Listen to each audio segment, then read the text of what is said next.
Here's something interesting. You can think about this for a minute. I went and saw an autistic woman speak at one point. Her name was Temple Grandin. She's really worth looking up. Temple Grandin is a very interesting person. She's very seriously autistic when she was a child.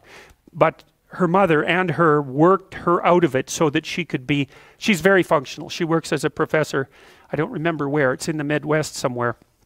Now, she's famous not only for being a highly functional autistic person who talks a fair bit about what it's like to be autistic, but also for designing slaughterhouses across the United States. And the reason she can do that, as far as she's concerned, is because she thinks like an animal thinks.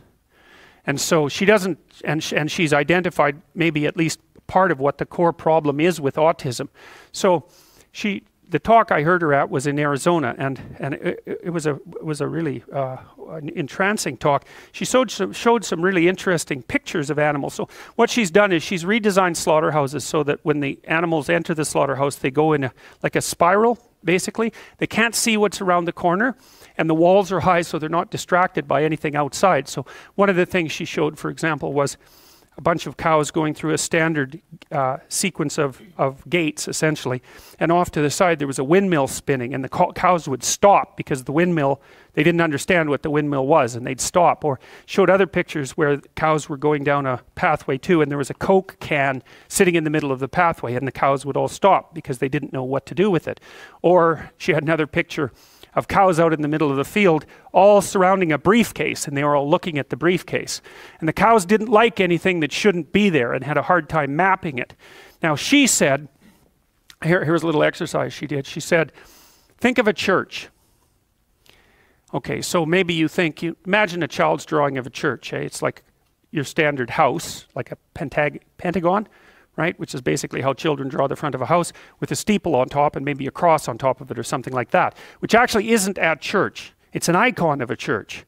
And you think about how children draw houses too. Pentagon, rectangle, what is it, trapezoid, chimney, almost always with smoke, which is quite interesting. I don't know where kids get that exactly, but they almost always draw a chimney with smoke, even though chimneys with smoke aren't that common anymore. But anyways, you know, you can see what a child's picture of a house looks like in your imagination. One of the things that you might want to think about is that is not a picture of a house at all, right? It's an iconic representation that's kind of like a hieroglyph, because no house looks like that. And then you think about how a child will draw a person. Circle, stick, stick, stick, stick, stick. And you show it to someone and go, that's a person. It's like, really? It looks nothing like a person, right?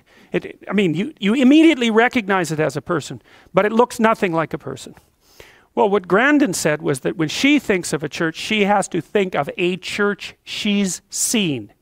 She can't take the set of all churches and abstract out an iconic representation and use that to represent the set of all churches. She gets fixated on a specific exemplar. And she thinks that one of the problems with autistic people, and they have a very difficult time developing language, by the way, is that they can't abstract out a generalized representation across a set of entities. They can't abstract. And then and of course, if you can't abstract, then it's also very difficult to manipulate the abstractions. And you see very strange behavior with autistic children, for example. So they don't like people.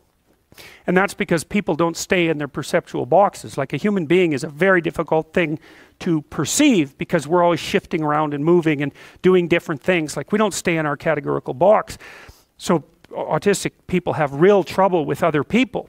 But they also have trouble. So for example, if your autistic child gets accustomed to your kitchen, let's say, and you move a chair, then especially if they're severely autistic, they'll have an absolute fit about it.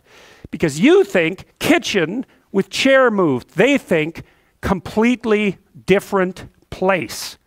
Because they can't abstract the constancies across the different situations and represent them abstractly. So I made this little diagram. I made this little diagram here to kind of give you a sense of what you might be doing when you're abstracting perceptually. And so you could say, think about something that's that complicated.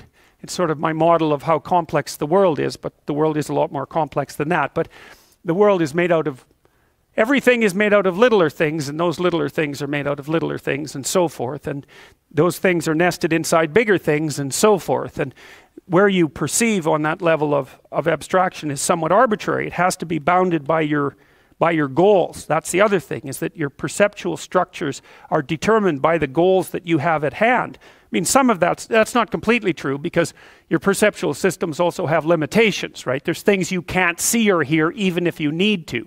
So there are limitations built in, but within that set of limitations, you're still trying to tune your perceptions to your motivated goals. And that's also very useful to think about when you're trying to understand artificial intelligence, because for human beings, without goals, there's no perception. Because there's no filtering mechanism that you can use to determine the level of resolution at which you perceive. Anyway, so there's a thing made of smaller things which are made out of smaller things, and it's kind of my iconic representation of the complexity of the world. And then you could think, well, what is this? How can you see this object? And I think if you just look at it, you can detect, it's like a Necker cube, you know, those cubes that are line drawings that you can see the front of and then it'll flip to the back. Have you seen those? So this is kind of Necker cube-like, or at least it is for me, in that when I look at it, my perceptions play around with it. Sometimes I focus on the kind of cross-like shape in the middle, and sometimes I can see these other lines, and then sometimes I'll focus on that square, and sometimes I can see the little dots there, or maybe one dot, and my perceptions are going like this, trying to fit a pattern to it. And you can kind of detect that when you're watching it. And so I would say, well, you have the options of perceiving this in its full complexity, or you can simplify it. Essentially, there's lots of ways you can simplify it, but some of them are laid out there. So you take the complex thing, you make a low resolution representation of it. So that's the rough area that all those dots occupy. That's the rough area broken down to its 4 most fundamental quadrants. That might be how you would look at it if this was a map of an orchard and you were trying to walk from south to north. That would be a useful representation. This combines this and this. That's that's the highest level of resolution that you can perceive this object at. That's lower resolution than the object itself. So the first issue is, how should you look at things? Well, that's a problem that intelligence has to solve. So that's one of the problems that intelligence goes after. And then I think what happens is we have the thing in itself, and then we simplify it with a perception, and that's like an iconic representation, and then we nail the iconic representation with a word. And that's how we compress the world's complexity into something that we can manage. We take the complex thing, make it into an icon, and represent the icon with a word. And then when I throw you the word, so to speak, you decompose it into the icon and then decompose it even further into the thing, if you know the icon and you know the thing. And so then we can use shorthand, right? Because you have representational structures and so do I, and I'm just tossing you markers about your representational structures and you can unfold them. That's what you do when you're reading a novel, because the novel comes alive in your imagination in your own idiosyncratic way. And it wouldn't if you didn't understand the references of the novel, right? The novelist has to assume that your basic perceptual structures and your intuitions and your instincts are basically the same as his or hers, because otherwise they have to assume that, because otherwise they would be lost in an infinite regressive explanation. So, and it's problematic often. For example, if you start reading Victorian novels, you may find that it takes a while to get into them because the presuppositions, the expectations are slightly different, and so is the language. You have to update the representations. But anyway, so that's roughly, as far as I'm concerned, that's roughly a representation of what intelligence is doing in the world. Or a big part of it. It's how in the world do you look at things so that you can use them for the purposes that you need to use them for.